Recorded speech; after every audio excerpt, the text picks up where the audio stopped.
C'est Dieu est un ami, c'est un père. Lorsque tu lui demandes quelque chose, il va te l'accorder. Le centenier a dit, dis seulement un mot et mon serviteur sera guéri. Qu'est-ce que toi tu dis à Dieu ce matin? Demande à Dieu de te parler. Seigneur, parle-moi à travers ton serviteur. Pendant qu'il sera en train de faire son discours, que moi je capte la voix de Dieu. Que je capte la voix de Dieu. Pendant qu'il sera en train de faire ce discours, que je capte la voix de Dieu. Parle-moi, Seigneur. Bien-aimé, es-tu en train de prier? Ou es-tu distrait? Ou es-tu en train de murmurer? Parle, prie.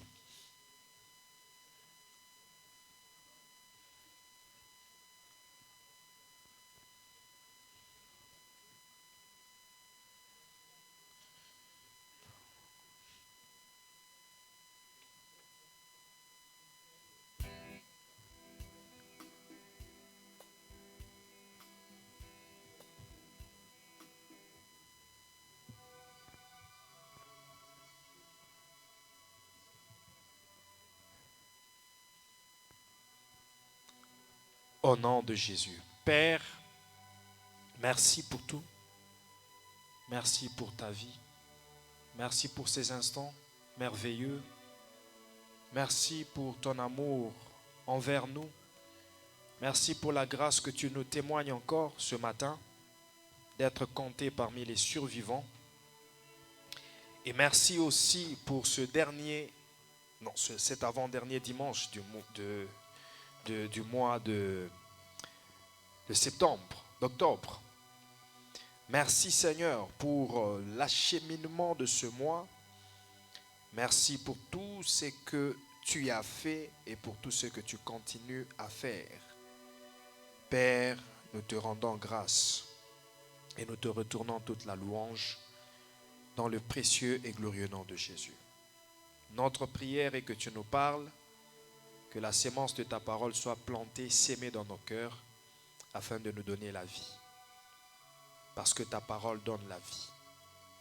Donne-nous la vie en tant que des fils. Donne-nous la vie dans cette relation, dans cette communion, dans ces moments importants. Donne-nous la vie, Seigneur, dans cette alliance que nous avons contractée avec toi. Au nom puissant de Jésus-Christ, qui est notre Seigneur et Sauveur, nous avons ainsi prié. Nous promettons de te dire merci à la fin de tout,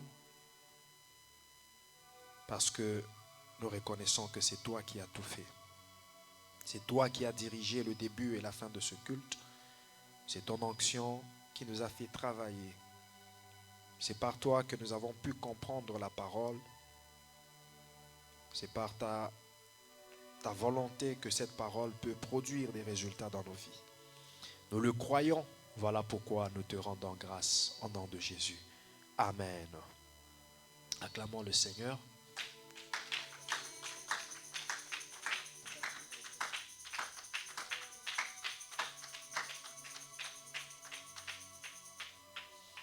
Amen. Nous pouvons nous asseoir. Nous pouvons nous asseoir. Nous allons parler ce matin des rôles ou des responsabilités des fils envers leur père. Amen. Avant tout, je vais d'abord restructurer certaines choses. J'ai demandé à quelques personnes de s'avancer. Johan, avance-toi un peu dans les chaises qui sont au devant. Gloire, avance-toi. Maman Sidonie, avance-toi. Pourquoi nous laissons les chaises qui sont devant vides pour aller s'asseoir en arrière?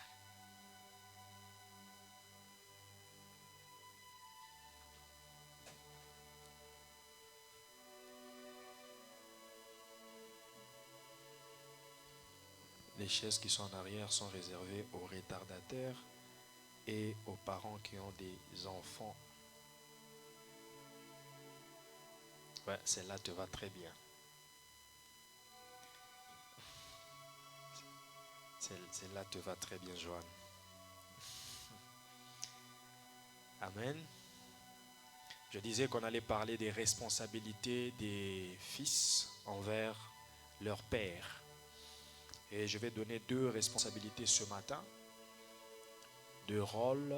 Je vais développer 2 rôles que les fils peuvent jouer envers leur père. Que ce soit biologique, que ce soit les pères dans la foi. Ça en vaut de même. Premièrement, je dis qu'un fils devra souffrir avec son père.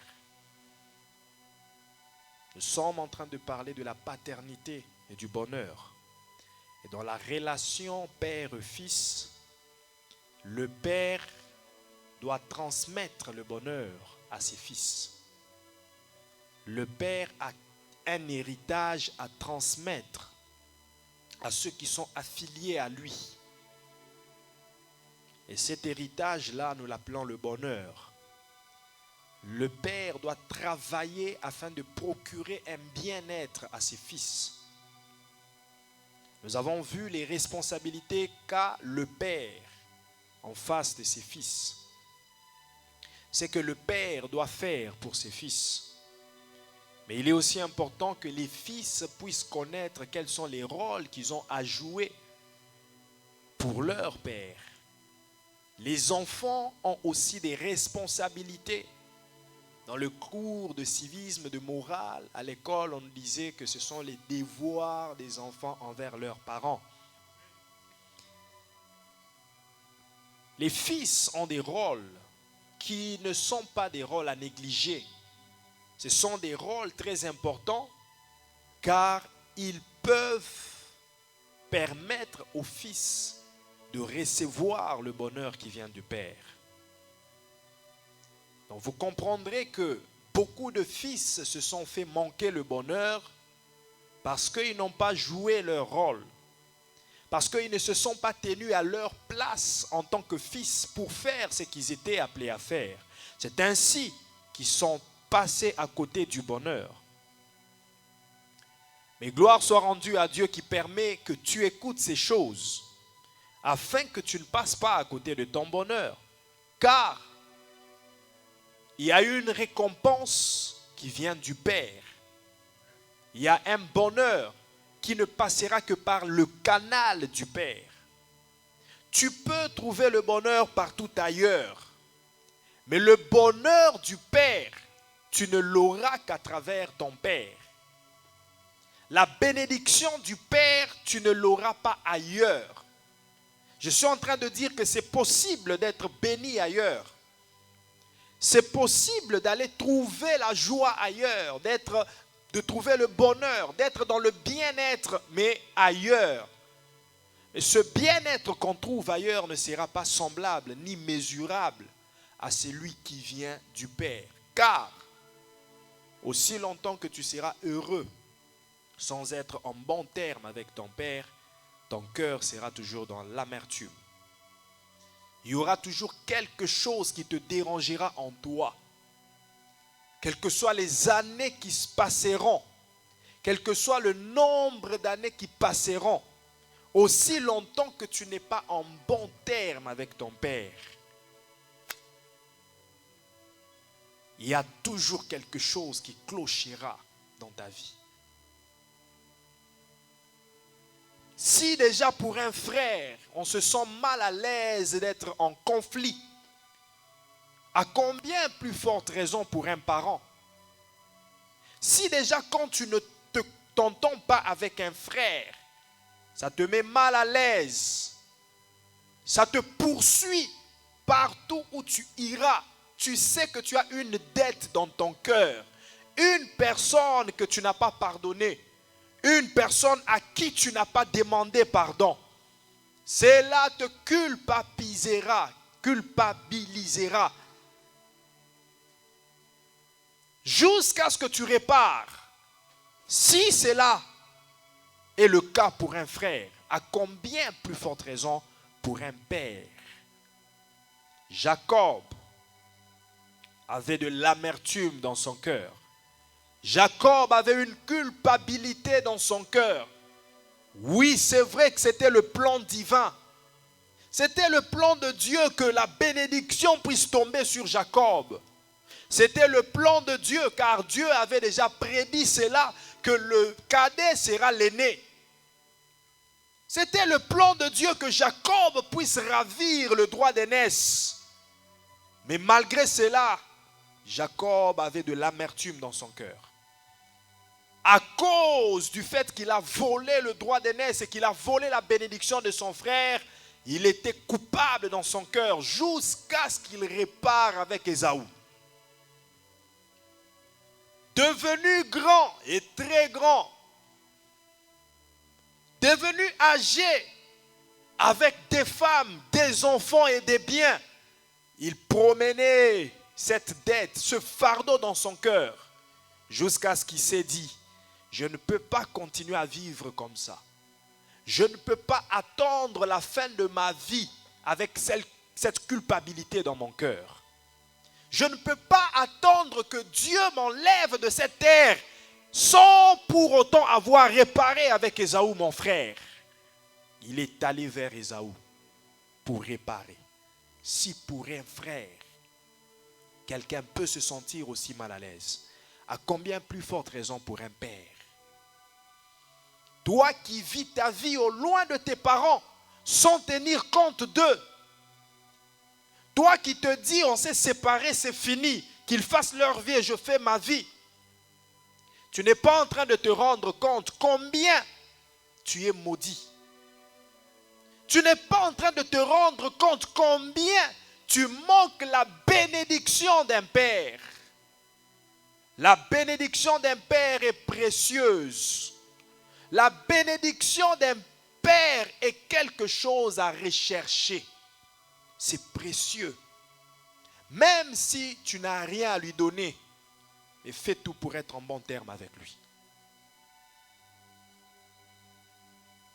Même si tu n'as rien à lui donner, fais tout pour être en paix avec lui. Même s'il n'a rien à te donner, mais fais tout qu'il prononce des paroles, des bonnes paroles sur toi. Papa, je sais que tu n'as pas d'argent. Je sais que tu ne m'as pas laissé des entreprises. Je sais que tu ne m'as pas donné quelque chose de grand, mais déjà la vie que tu m'as donnée est précieuse. Déjà, le fait que tu as pris en charge ma scolarité, cela est précieux. Je ne te demande pas beaucoup. Prononce seulement une bonne parole sur ma vie. Et il en vaut de même pour les pères dans la foi, les pasteurs qui nous nourrissent spirituellement. Ce sont des pères que nous devons honorer, que nous devons vénérer, révérer, avec qui nous devons garder des bonnes relations. Il y a des gens qui s'en foutent de leur pasteur. Même si je quitte, je vais trouver quelque part ailleurs pour prier. Oui. Mais il y aura toujours un couac dans ta vie à cause des regrets qui sont dans le cœur de la personne qui t'a nourri spirituellement. Qui s'est poumonné pour toi. Qui parfois a fait des nuits blanches parce qu'il avait des genoux par terre en train de prier pour toi. Qui parfois s'est sacrifié, a tout refusé parce qu'il devait se consacrer pour toi. Mais ta manière de lui dire merci, ta manière de le dégager, de lui saboter, cela créera tout. Veuille ou pas. Que tu aies de l'argent, parce que les gens pensent que la bénédiction, c'est l'argent, c'est la richesse. Tu peux avoir de l'argent, mais manquer la paix. Tu peux avoir des maisons, mais manquer la paix, manquer la joie, manquer dans certains domaines. Oui, tu peux manquer dans certains domaines. Et tu te poseras des questions du genre, mais pourquoi dans ces domaines ça ne fonctionne pas? Les gens te voient de l'extérieur, ils t'acclament, ils t'apprécient. Mais toi-même, tu sais qu'il y a beaucoup de choses qui ne marchent pas dans ta vie. Mais pourquoi ça ne marche pas? Quelque part, il faut que tu répares. Avec un père, soit biologique, soit un père dans la foi. La relation que tu as brisée, le cœur que tu as brisé. Aussi longtemps que tu ne le feras pas, les choses ne marcheront pas pour toi. Alléluia. Je dis qu'un fils, comme premier rôle, un fils doit souffrir avec son père et souffrir pour son père. 2 Timothée chapitre 1, verset 1 à 2 et verset 8. Un bon fils acceptera de souffrir avec son père. Lorsque son père souffre, il accepte de souffrir avec lui. Lorsque son père est en train de se débattre pour stabiliser certaines choses, le fils s'engagera à se battre avec son père. Se débattre ensemble avec son père pour stabiliser, pour obtenir. Vous vous rendrez compte que même dans la vie courante, il y en a de ses fils, lorsqu'il voit son père en train de travailler, en train de monter quelque chose à la maison, qu'il soit lourd ou pas, il n'a pas besoin qu'on l'invite. Dès qu'il voit son père, il s'approche pour dire, papa, qu'est-ce que tu es en train de faire? Est-ce que je peux t'aider? Alors, tenons ensemble, faisons ceci. Ça, c'est un fils. Mais le fils qui regarde son père peiner, en train de couper le gazon, il dit, ben, c'est son boulot, c'est chez lui. Il voit son père peiner, en train de faire des travaux ménagers difficiles, qui demandent de l'aide, et qui se dit, bon, c'est lui qui a commencé. Moi, ça ne me regarde pas. Moi, j'ai mes affaires à faire. Ça, ce n'est pas un bon fils. Un bon fils soutient son père. Un fils, on le reconnaît par le fait qu'il n'acceptera pas de voir son père souffrir. Il va s'engager à souffrir avec son père. Il va s'engager à souffrir pour son père. La Bible dit, toi donc mon enfant, fortifie-toi dans la grâce qui est en Jésus-Christ. Et ce que tu as entendu de moi, en présence de beaucoup de témoins, confie-le à des hommes fidèles qui soient capables de l'enseigner aussi à d'autres. Verset 3, souffre avec moi comme un bon soldat de Jésus-Christ. Souffre avec moi. Un fils souffre avec son père. Souffre avec moi comme un bon soldat de Jésus-Christ. Lorsque tu me verras porter des armes, viens porter les armes ensemble avec moi. Lorsque tu me verras m'engager dans l'évangélisation, un fils ne laissera pas son père évangéliser seul. Il s'engagera dans le combat de l'évangélisation. Un fils ne laissera jamais un père faire tout seul. Et la question que je pose ce matin, est-ce que j'ai des fils? Et la réponse, tu l'as. Et c'est une réponse que personne ne peut douter. Car même la personne qui est étrangère à cette église découvrira que ce pasteur n'a pas de fils. Et la preuve, elle est même ce matin. Ce matin, j'ai eu une fille qui m'a couverte. Elle m'a couverte parce que c'est moi qui devais faire le service du matin. Elle a couverte, elle a modéré. Et quand je suis venu, parce que j'étais en retard, je devais conduire l'adoration. Pourtant, j'ai des fils qui peuvent le faire. J'ai des filles qui peuvent le faire. J'ai des gens qui peuvent même s'essayer de jouer à la batterie, de jouer au piano. Je les ai. Un fils ne participe pas aux affaires de son père, mais il s'implique dans les affaires de son père. Les étrangers peuvent participer, contribuer, amener leurs apports. Un étranger, un enfant du voisin, du voisinage, il viendra apporter son apport pour contribuer, pour aider. Et cela ne sera pas régulier. Mais un fils s'implique En réalité, un fils ne laissera pas le fardeau de son père sur les épaules de son père. Il acceptera de porter ce fardeau. C'est le fardeau de mon père. Je le porte comme si c'était mon fardeau. Je n'accepterai pas de voir mon père faire ceci aussi longtemps que moi je suis là. Je le prends comme une responsabilité. Je le prends comme un fardeau. Je m'engage à le faire. Papa, laisse, ne le fais plus. Moi, je vais le faire. Et c'est à cela qu'on reconnaît qui est fils. Ne vous en faites pas. Je peux reconnaître qui est fils et qui ne l'est pas. Dans la bergerie, on n'a pas que des fils. Dans la bergerie, on n'a pas que des disciples. Dans la bergerie, on a 3 catégories.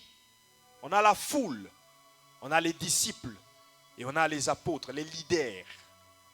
La foule, ce sont les gens qui viennent pour écouter, pour manger et pour s'en aller.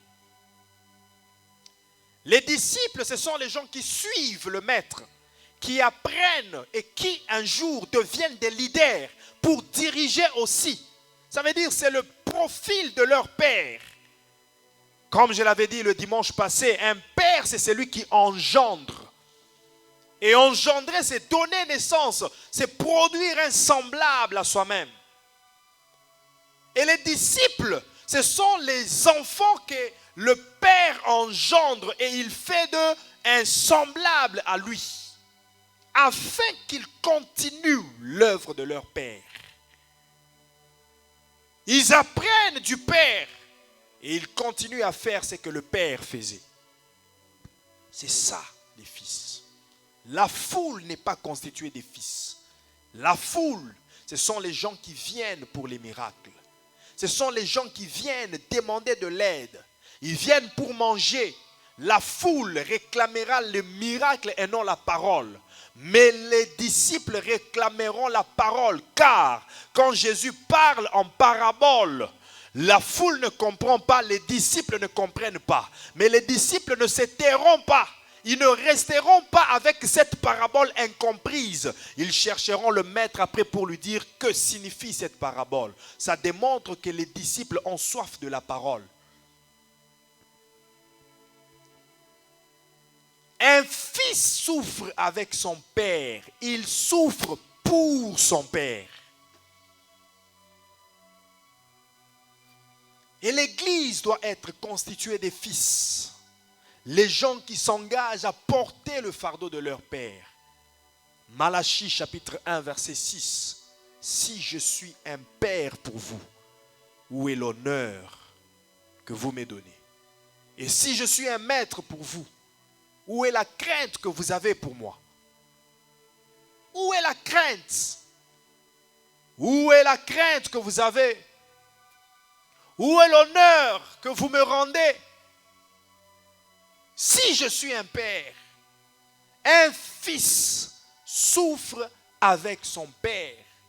Un fils n'a pas honte de souffrir pour son père. Même si tu es un très beau garçon, dès que ton père te dit, voilà mon sac, je ne sais pas rempli de quoi, mon fils, il ne veut pas tenir compte que tu es très bien habillé. Porte pour moi ce sac s'il te plaît. Aide-moi à aller jusqu'à l'autobus, à l'arrêt de bus. Un fils n'aura pas honte de porter cela pour son père.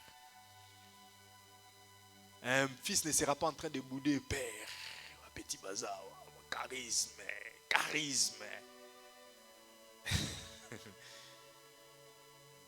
Un fils portera sans tenir compte que mes habits sont propres, qu'ils se salissent, oui, ils se salissent pour mon père.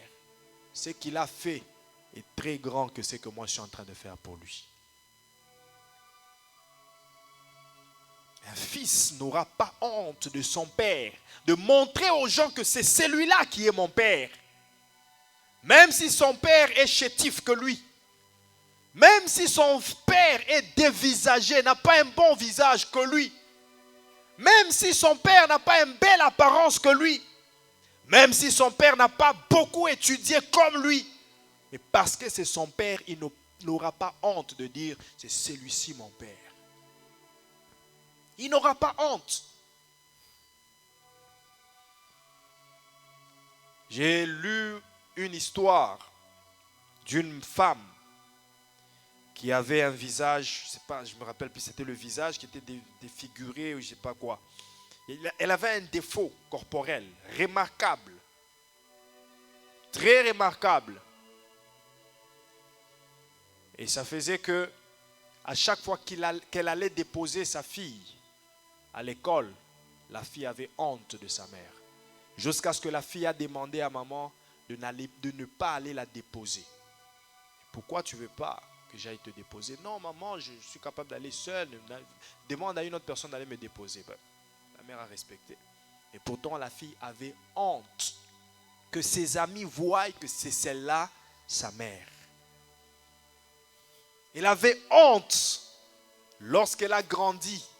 Elle a essayé de se renseigner, qu'on lui dise pourquoi est-ce que sa mère a ce visage-là. On lui a raconté qu'un jour, tu étais en train de jouer et tu es passé à côté d'une casserole pleine d'huile. Et pendant que l'huile devait se déverser sur toi, ta mère t'a sauvé. Alors le fait qu'elle te sauve, l'huile s'est déversée sur elle. Et toi, tu n'as pas été touché. Et c'est à partir de là qu'elle a un visage comme ça. Cette fille a pleuré amèrement. J'avais honte de quelque chose qui m'a sauvé.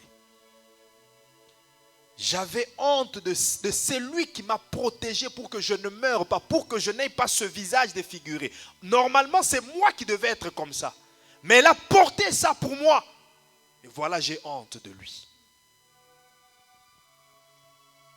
Combien d'enfants ont honte de leurs parents? De montrer aux gens que c'est celui-ci mon père, c'est celle-là ma mère. Et combien d'entre vous avez-vous honte de vos parents spirituels, de votre père dans la foi? C'est celui-là mon pasteur.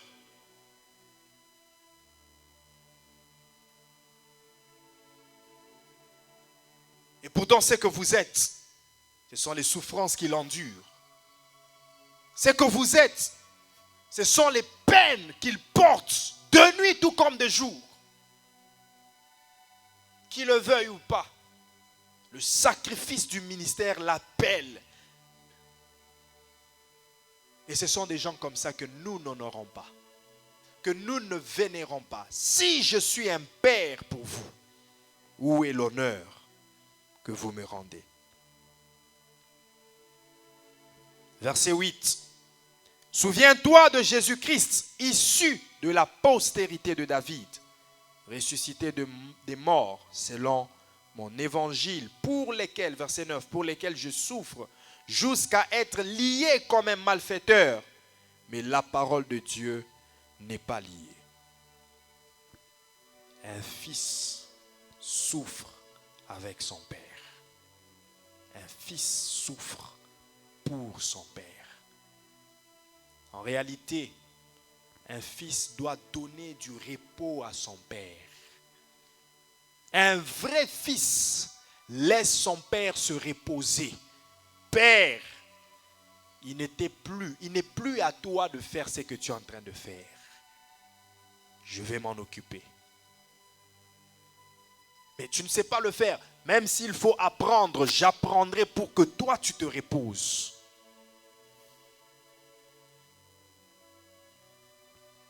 Bien-aimés dans le Seigneur, je vous dis à votre triste honte que parfois nous faisons face à certains comportements comme à des méchancetés. La méchanceté venant des gens que nous encadrons. La méchanceté venant des gens pour lesquels nous souffrons, nous nous sacrifions dans les prières, dans les jeûnes.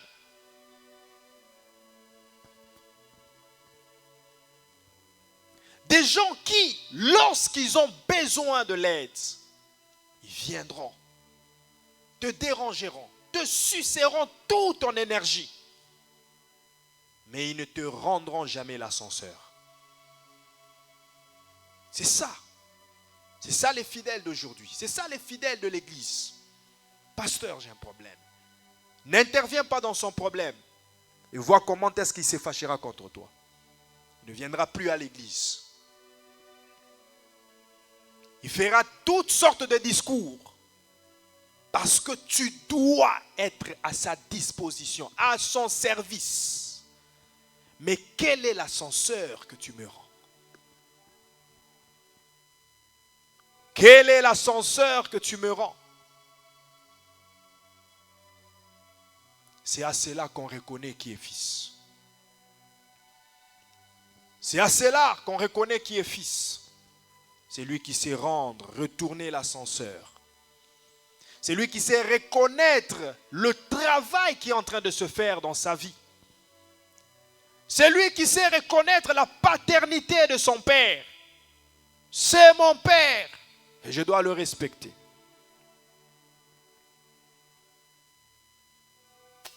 C'est mon père et je dois l'honorer.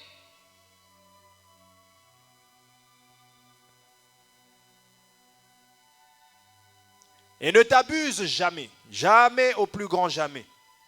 Ne t'abuse jamais. Je le dis à ceux qui sont plus âgés que moi. Ne t'abuse jamais de venir devant moi et me dire, de tenir des langages du genre, mon fils. Ici, je ne suis pas ton fils. Oh mon jeune frère, je ne suis pas ton jeune frère. Je suis ton pasteur. Le jour où tu t'abuseras de le faire, je t'apprendrai que les soldats qui tiennent les armes, on ne demande pas son âge. Un père, on l'honore, on le respecte.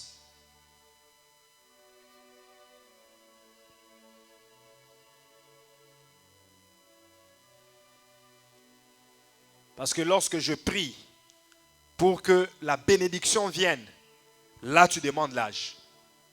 Lorsque je prie pour que la maladie quitte ton corps, là tu demandes l'âge. Lorsque je prie pour que tu sois guéri, tu as demandé l'âge de la bénédiction, l'âge de la guérison, tu as demandé l'âge de la délivrance.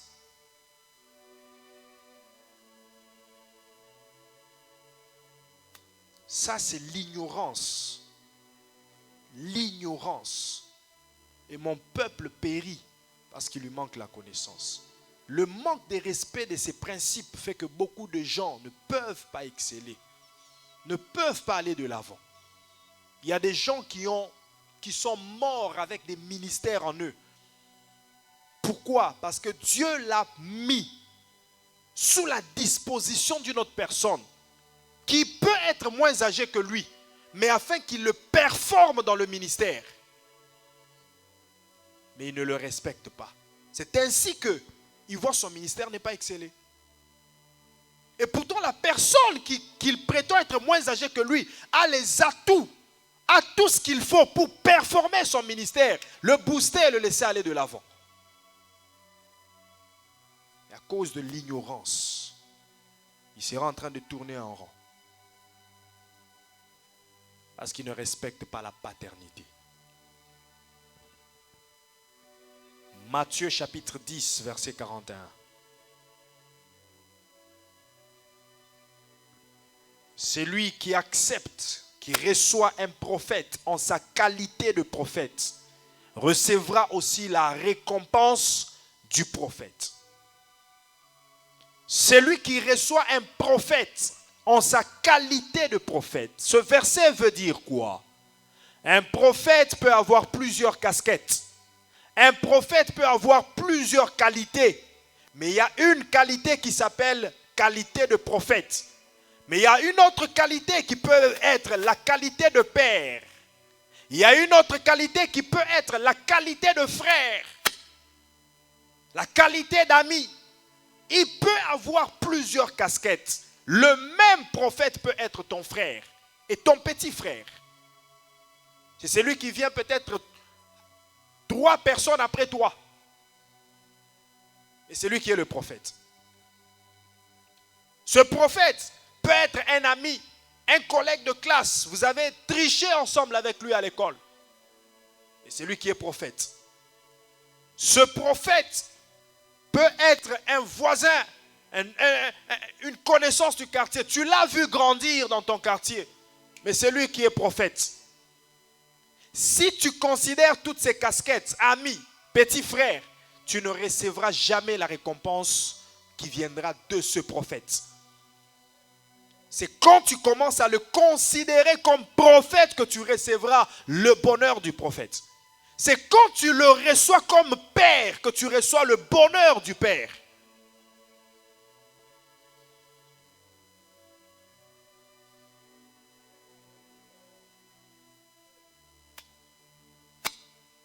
Il y a des gens qui négligent leur père et ils négligent ainsi leur bénédiction. Ils négligent ainsi leur bonheur.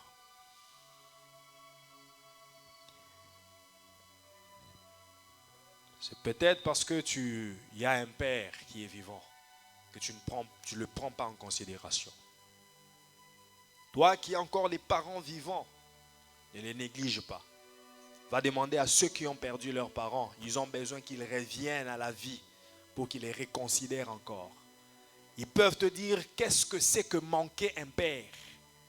Ils peuvent te dire qu'est-ce que c'est que se souvenir d'une personne que tu ne pourras plus jamais voir.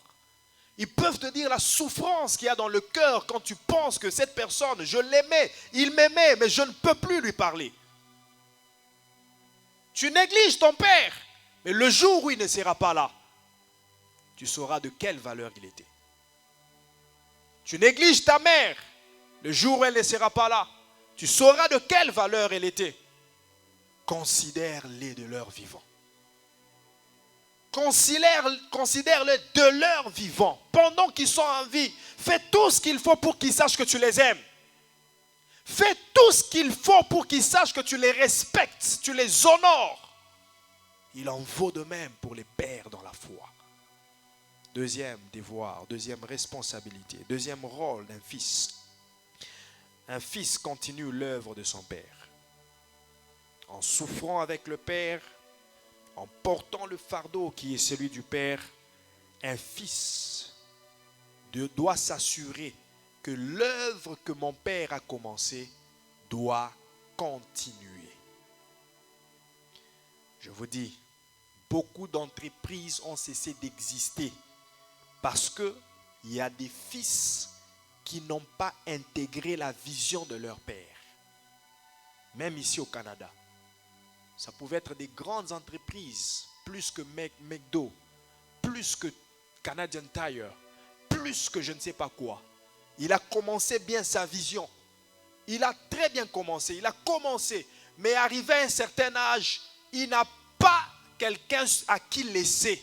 Il n'a pas de fils responsable à qui laisser. Parce que à chaque fois qu'il appelait ses enfants, venez travailler ensemble, ils étaient occupés à autre chose. Il le chamaillait, il le chicanait. Papa, moi j'ai des choses à faire. Papa, je vais sortir. Et qu'est-ce qu'il va faire? Il va sortir pour aller dans des boîtes. Il va sortir pour aller dans des ambiances. Pendant que son père l'appelle pour l'initier au travail et faire de lui un responsable qui pourra continuer les entreprises de son père, lui, il s'engage dans des ambiances. Mais c'est lui qui demande l'argent à son père. C'est lui qui demande 50 pièces à son père.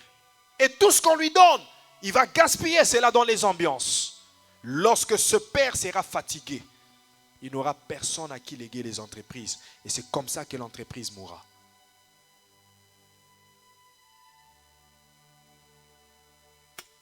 Si tu es un fils, tu pourras assurer la continuité de l'œuvre de ton père. Un fils assure que l'œuvre, le travail, l'entreprise qu'a commencé mon père continue. Et après moi, mes fils aussi les continueront. Josué chapitre 1, versets 1 à 3. Josué 1, 1 à 3. Après la mort de Moïse, serviteur de l'Éternel, l'Éternel dit à Josué, fils de Nun, serviteur de Moïse, Moïse, mon serviteur, est mort. Maintenant lève-toi, passe ce Jourdain, et toi et tout ce peuple, pour entrer dans le pays que je donne aux enfants d'Israël. Amen. Ici, vous vous rendrez compte que Dieu n'avait jamais parlé à Josué. Aussi longtemps que Moïse était vivant, Dieu n'a pas parlé à Josué. Allez-y. Depuis que l'histoire a commencé avec Moïse, jusqu'ici, Dieu n'a pas parlé directement à Josué. Dieu s'adressait à Moïse. La première fois que Dieu s'adresse à Josué, c'est lorsque Moïse meurt. C'est là que Dieu maintenant dit à Josué, c'est toi que j'ai choisi pour continuer l'œuvre de ton père Moïse. Mais Josué n'était pas le fils biologique de Moïse. Moïse avait un frère du nom de Aaron. Moïse avait quelqu'un qui était à son bras droit du nom de Hur. Pourquoi ce n'est pas ceux-là qui vont continuer l'œuvre que Moïse avait commencée, mais plutôt Josué? Parce que toute personne qui se considère être un collaborateur ne peut pas hériter de la personne avec qui il travaille. Il faut que tu sois fils. Aussi longtemps que tu te considères comme un collaborateur, je collabore, je suis le collaborateur du pasteur. Non, fils et non collaborateur. Si tu es collaborateur, tu n'hériteras pas.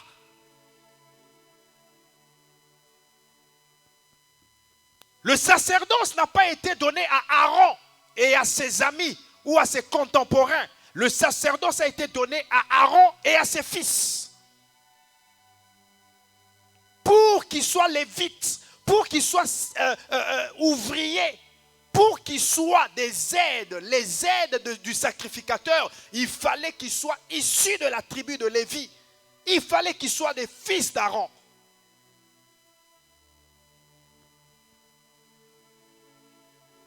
Alléluia. Alléluia. Et c'est ça qui crée beaucoup de problèmes, beaucoup de scissions. Parce que dès que tu travailles avec les collaborateurs, dès que tu as à côté de toi des collaborateurs, chaque collaborateur aura sa vision, aura sa manière de voir les choses. Chaque collaborateur aura son point de vue. Et lorsque vous ne vous convenez pas, il décidera d'aller ailleurs. Mais un fils acceptera la vision de son père. Un fils, lorsqu'il n'est pas d'accord avec la vision de son père, il parlera avec respect à son père. Pas avec l'intention de quitter, mais avec l'intention de réparer, même si on ne me comprend pas, mais je resterai là. Oh, faisons toujours référence à la vie normale. Un fils qui quitte la maison de son père parce qu'il ne s'est pas convenu avec son père, celui-là n'est pas un fils, c'est un rebelle. Et ce genre de personnes, il ne faut pas compter sur eux. Tu as un enfant issu de toi, ton enfant biologique, qui te dit, papa, je ne suis pas d'accord avec cette vision. Tu lui expliques qu'il ne comprend pas et il se décide de quitter. Ne compte jamais sur lui. S'il y a des grandes responsabilités, ne le fais pas avec lui. Car un jour, il se détournera, il se retournera contre toi. N'oublie pas qu'Absalom s'est détourné contre David.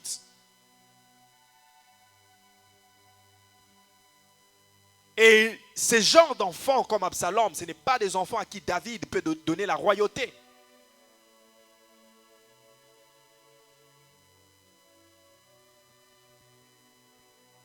Les responsabilités, on les donne aux gens qui sont compréhensifs. Les responsabilités, on les donne aux gens qui sont coopératifs. Les responsabilités, on les donne aux gens qui sont respectueux. Je vous dis, dans les églises, parfois il y a des gens, tu commences à prier, tu te dis, Seigneur, qu'il abandonne même de lui-même cette responsabilité. Je ne sais pas pourquoi je lui avais donné, qu'il abandonne. Tu fais la prière qu'il puisse abandonner. Tu as besoin qu'il laisse. Parce que s'il a toujours cette responsabilité, c'est des problèmes. Oui, il y a des gens, on est à l'aise quand ils viennent prier seulement, ils s'en vont. Parce que donner une responsabilité à une personne, c'est une très lourde charge. Il faut s'assurer qu'il fait bien les choses. Il faut le suivre. Je ne peux pas te donner des responsabilités et ne pas te suivre. Pour savoir comment tu le fais. pour m'assurer que tu le fais bien et que tu respectes la vision. Mais lorsqu'on te suit et que tu en fais un problème, que tu as toujours des excuses, que tu démontres que tu n'es pas encore mature pour cette responsabilité, alors il faut qu'on te l'ôte.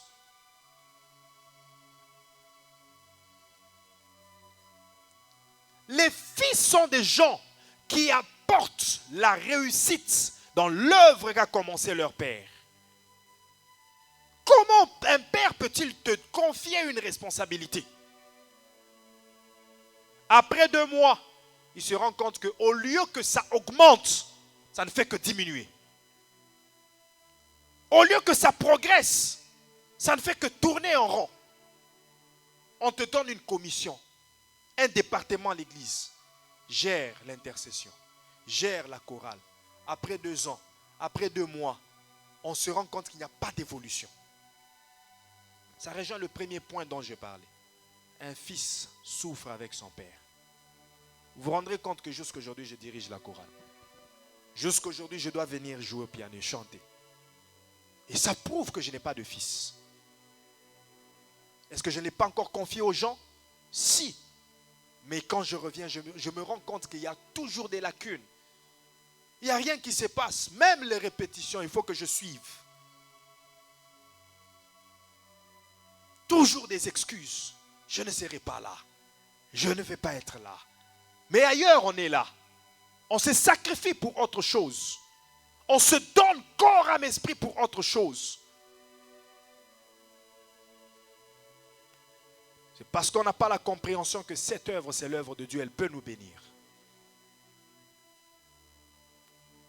C'est l'œuvre de l'Éternel qui te bénira. C'est l'œuvre du Tout-Puissant qui te bénira. Des bénédictions d'en haut dans les cieux, des bénédictions de la terre et des bénédictions des mamelles. Vous servirez l'Éternel, votre Dieu, et l'Éternel vous bénira. L'œuvre que toi tu négliges, c'est l'œuvre qui bénit beaucoup de gens. Et lorsque tu auras cette compréhension, tu arrêteras de servir Dieu avec négligence.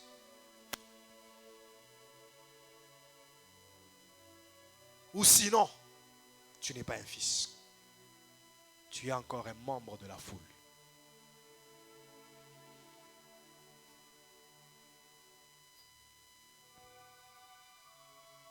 Au lieu que ça augmente, au lieu que ça progresse, mais c'est qu'on remet entre tes mains, ça ne fait que diminuer, ça ne fait que régresser.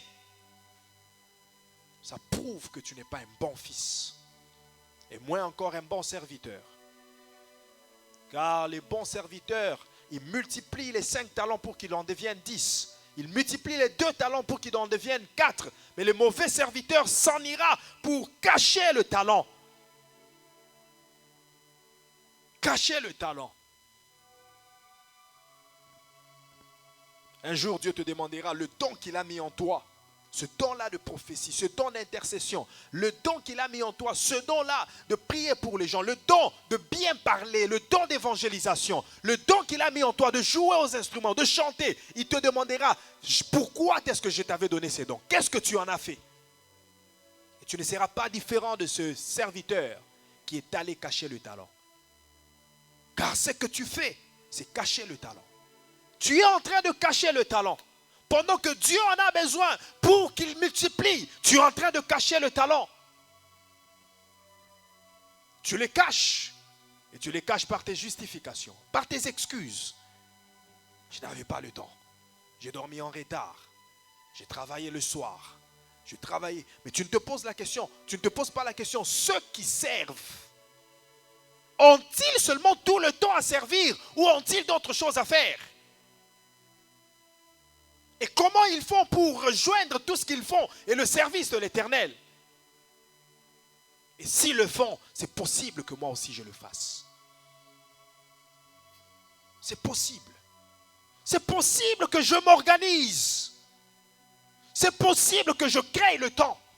C'est possible que je me dispose, que je souffre comme un bon soldat, ensemble avec mon pasteur. Un fils s'assure de continuer l'œuvre de son père. Bien-aimé dans le Seigneur, Ce n'est pas tous les fils qui ont hérité la récompense de leur père. Ce n'est pas tous les fils. Il y a des fils dans la Bible qui n'ont rien eu. Et pire encore, il y a des fils qui ont eu le mal, qui ont eu la malédiction. Parce qu'ils n'ont pas pu, ils n'ont pas su gérer cette paternité. Ils n'ont pas su s'engager et s'investir dans la continuité de l'œuvre de leur père. Ils n'ont pas su embrasser la vision de leur père. Je te parlerai de Géasi, le fils d'Élisée. Élisée lui-même était un bon fils pour son père Élie. Écoute, Élie avait beaucoup de fils prophètes. La Bible parle de la garnison des fils des prophètes, d'une troupe des fils des prophètes. Élie avait un groupe de fils des prophètes. C'était ses fils à lui. Mais pourquoi tous ces fils-là n'ont pas hérité de la double portion? Parce que ces fils ne connaissaient pas la valeur d'Élie. Ne vénéraient pas, n'honoraient pas, ne respectaient pas Élie. Celui qui reçoit un prophète en sa qualité de prophète reçoit la récompense de prophète. Élisée a su respecter cette paternité. Il a suivi jusqu'au Jourdain. Et c'est ainsi qu'il a reçu la double portion de ce qui était sur Élie. La femme sunamite a reçu la récompense du prophète quand elle a reconnu que cet homme est un saint homme de Dieu. Malgré sa calvitie, c'est un homme de Dieu. Mais les enfants, ils ont été ravagés sauvagement par des loups. Parce qu'ils se sont moqués de la calvitie, porteuse de l'onction. Géasi n'est pas entré dans la vision de son père. Quand Élisée refuse de prendre les biens, les présents, les cadeaux que lui offre Naaman, les Syriens, Géasi se dit, ce père ne vaut rien. Comment il peut être bête comme ça? L'argent, des millions de dollars on te donne et puis tu refuses, tu dis, Dieu ne m'a pas dit de prendre. Dieu parle comment? Comment Dieu parle? Moi je vais aller prendre. Géasi est allé prendre et c'est sa malédiction qu'il a pris. Parce que la lèpre qui était sur Naaman est revenue sur lui. La maladie qui était sur Naaman est tombée sur lui.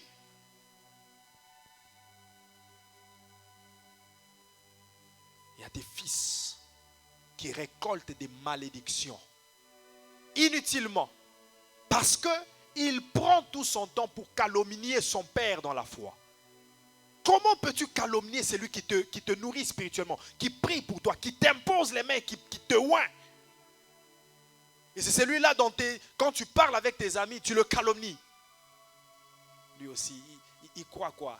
Il se croit être mon père pour commencer à me donner des injonctions comme ça. Il croit que l'église est devenue l'armée pour commencer à nous donner des instructions comme ça. Et quand tu le dis, moi je ne suis pas là, mais mon onction est avec toi. L'onction qui prie pour toi est toujours là. Ce n'est pas moi qui te combattra, c'est cette onction qui se retournera contre toi. Souviens-toi que je t'ai dit que l'onction est un couteau qui a un tranchant et une base pour s'appuyer. Tu t'appuies sur moi, tu réussiras. Et tu te retournes contre moi, tu seras tranché.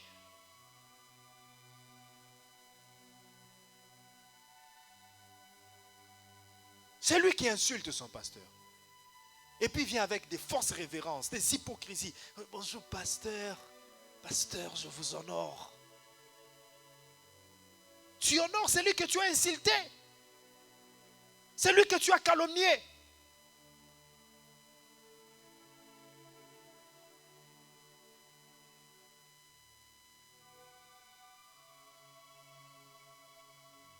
Un fils honore son père.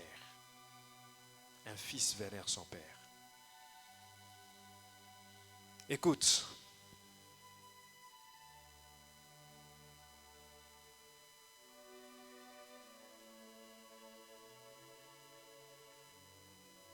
Ne sois pas de la catégorie de Géasi, ni de la catégorie de Judas l'Iscariote. Sois de la catégorie de Pierre ou d'Élie. Les gens sur qui on peut s'appuyer pour la continuité de l'œuvre. Jésus a fini son œuvre. Et cette œuvre doit continuer. Mais avec qui? Il y avait Thaddée. Il y avait Barthélemy. Il y avait André, il y avait Philippe, il y avait Jean qui dormait même sur la poitrine de Jésus. Mais Jésus ne les a pas vus tous. Il a vu un qui s'appelait Pierre, qui avait un zèle remarquable, un zèle authentique pour l'œuvre de Jésus. En réalité, écoute, Jean aimait Jésus, mais Pierre aimait le ministère de Jésus. Voilà pourquoi Jean devait hériter de ce qui était de la famille de Jésus. Mais Pierre devait hériter de ce qui était du ministère de Jésus. Alléluia. Est-ce que tu me comprends? Quand Jésus mourait sur la croix, il dit à Jean, fils, voilà ta mère. Mère, voilà ton fils. C'est à Jean qu'on a dit cela. Parce que Jean avait un attachement, une affection, comme un frère. Il avait une affection familiale envers Jésus. Il aimait Jésus, comme un frère, comme un membre de sa famille. Mais Pierre aimait Jésus comme un maître. Il voyait le ministère. Il voyait un leader. Le souci de Pierre, c'était le ministère de Jésus. Voilà pourquoi il a hérité du ministère. Tu es Pierre et sur cette pierre que je bâtirai mon église. Alléluia. Et je vous dis que même les enfants du pasteur peuvent manquer d'être les fils dans la foi d'un pasteur. Même les femmes des pasteurs peuvent manquer d'être. Lorsque tu te considères d'être une femme du pasteur sans être sa fille, tu ne recevras jamais la récompense du pasteur. Tu ne recevras jamais la récompense du prophète. Et les femmes, les fils, les enfants biologiques, lorsqu'ils s'engagent comme des fils dans la foi, ils assurent la continuité de l'œuvre de leur père. Ils porteront le fardeau. Ils se diront, nous serons là en train de travailler. Oui, je suis une femme, peut-être que je ne suis pas appelée au ministère, mais je vais m'engager avec toutes les forces que je peux pour faire l'évangélisation. Je vais m'engager pour que les choses aillent mieux. Je ne vais pas participer comme tout le monde. Je ne vais pas contribuer avec un peu de force. Tu peux contribuer avec l'argent. Tu peux contribuer avec ton temps. Mais un fils ne contribue pas. Un fils s'implique. Un fils s'implique. Ça veut dire, cette affaire devient mon affaire. Et cela vaut pour tout le monde. Que tu sois femme du pasteur, enfant du pasteur, frère, sœur du pasteur, lorsque tu te retrouves à côté de lui, implique-toi. Et c'est cela qu'un fils peut faire. Ne dis pas je soutiens mon frère, je le soutiens pour que son ministère aille de l'avant. Donc tu n'es qu'un partenaire, tu n'es pas un fils. Tu n'es qu'un partenaire, pas un fils. Alléluia. Alléluia. Que la grâce de fils te soit accordée, afin que tu hérites comme Élisée, afin que la lèpre ne tombe pas sur toi comme elle est tombée sur Naaman. Que la grâce tombe sur toi afin que tu puisses continuer l'œuvre de ton Père. Que la grâce tombe sur toi pour que la bénédiction, la récompense du Père soit ton partage. La grâce de reconnaître le Père, de s'attacher au Père, afin d'être béni de la bénédiction du Père. Tenons-nous debout, nous allons prier.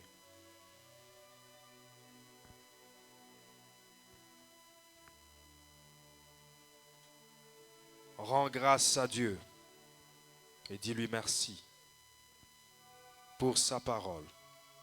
Prions au nom de Jésus-Christ. Prions au nom de Jésus-Christ.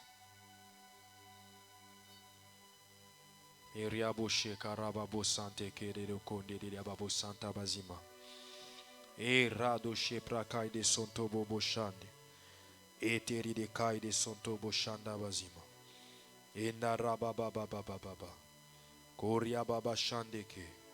Use parakaida soto. Robo shande kaida so. Indarababa kaida sante. Esta robo shandeke. Losta rabakaide soto bobo. Use parakaide shanda bazima.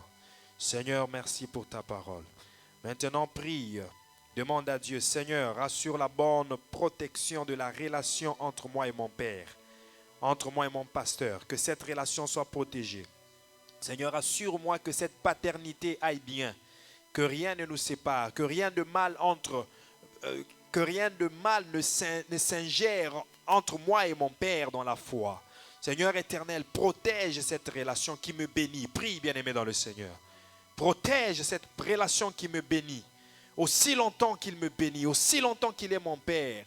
Oui, Seigneur éternel, aide-moi à l'honorer, aide-moi à travers cette parole, cette compréhension, que je l'honore, que je le respecte, que je l'honore, oui, que je m'attache à lui, que je continue l'œuvre, que je porte son fardeau, que j'ai le souci de son œuvre dans mon cœur. Oui, Seigneur, je demande cette grâce, la grâce qu'avait Élisée, la grâce qu'avait Élie, la grâce qu'avait Pierre. Je demande cette grâce, Seigneur.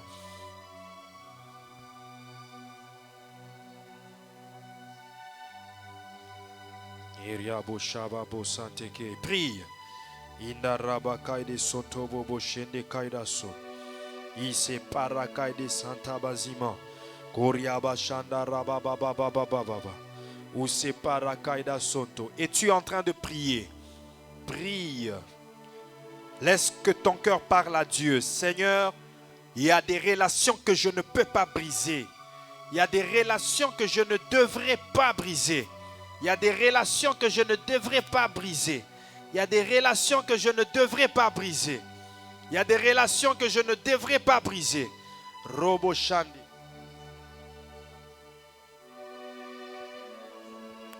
Manderi de koi de sopra de kayababos. Ora baba baba baba baba baba. Il y a des ces relations que je ne peux pas briser. On ne peut pas scier l'arbre, la branche sur laquelle on s'assied. Seigneur, en aucun jour que je ne scie cette relation. Prie. On ne peut pas scier une branche sur laquelle on s'assied. On ne peut pas renverser la chaise sur laquelle on s'assied. Le puits qui nous procure de l'eau, on ne peut pas le remplir de sable. Que cette relation qui me bénit soit protégée. Prie pour ta relation avec ton Père dans la foi, avec ton pasteur. Prie.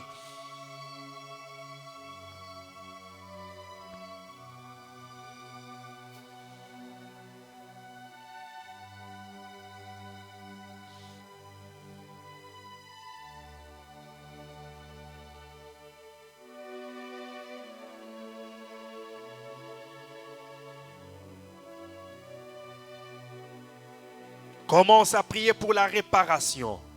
Que Dieu te pardonne. Demande pardon pour chaque fois où tu t'es mal comporté envers tes parents biologiques.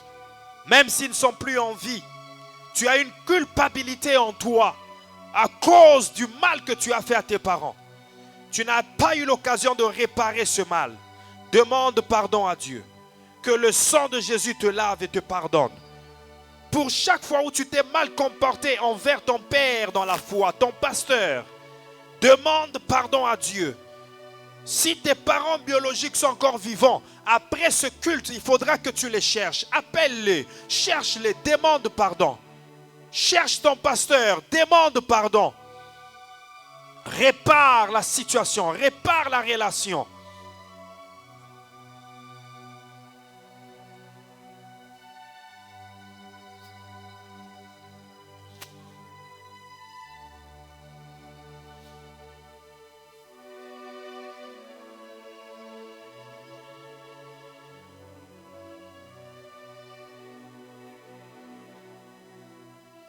Maintenant, tu vas prier, tu vas demander à Dieu que mes oreilles soient insensibles aux mauvais propos, aux mensonges, aux mauvais conseils que me disent les gens pour détruire l'image de mon Père dans la foi, pour détruire notre relation.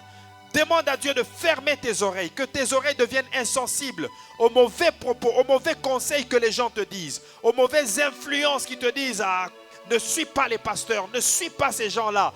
Tous ces mauvais conseils qui ont pour objectif de faire manquer la récompense du prophète, que cela soit insensible à tes oreilles.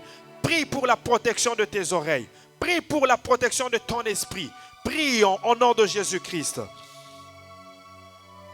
Toute personne qui s'approche auprès de toi pour t'influencer négativement, que tu sois insensible à lui, que tu ne l'écoutes pas, que tu ne le suives pas. Prie.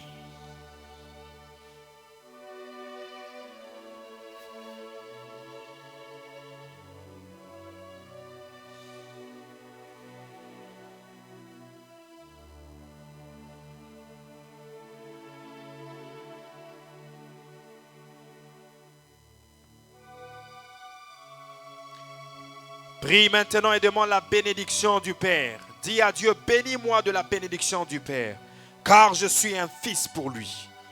Je suis son fils. La bénédiction que tu as mise sur lui, que cette bénédiction entre dans ma vie.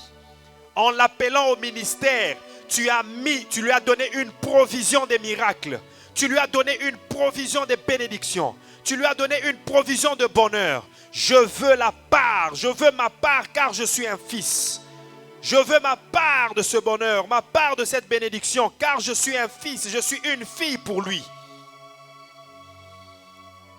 Demande la bénédiction du Père, la récompense du prophète. Celui qui reçoit un prophète en sa qualité de prophète recevra la récompense de prophète. Demande cette récompense. L'onction, l'huile coule sur la tête d'Aaron et se répand sur les vêtements. Que l'huile qui coule sur la tête de ton Père dans la foi se répande dans ta vie. Prie, bien-aimé dans le Seigneur. Dis à Dieu, je l'honore, je le respecte, je l'accepte. J'ai toujours cru en lui, je l'ai toujours suivi. Seigneur, je veux ma récompense. La double portion de ce qui est en lui. La double portion, surtout toi qui as le ministère. Toi qui as un don, demande la double portion de l'onction pour le don que tu as, pour le ministère que tu as. Toi qui exerces dans l'intercession, demande la double portion. Toi qui exerces dans l'évangélisation, toi qui exerces dans l'adoration, demande la double portion.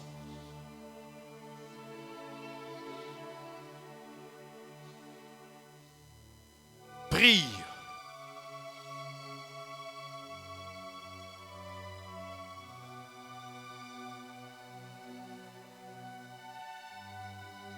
Demande maintenant la grâce, la puissance, la force de continuer l'œuvre de ton Père dans la foi.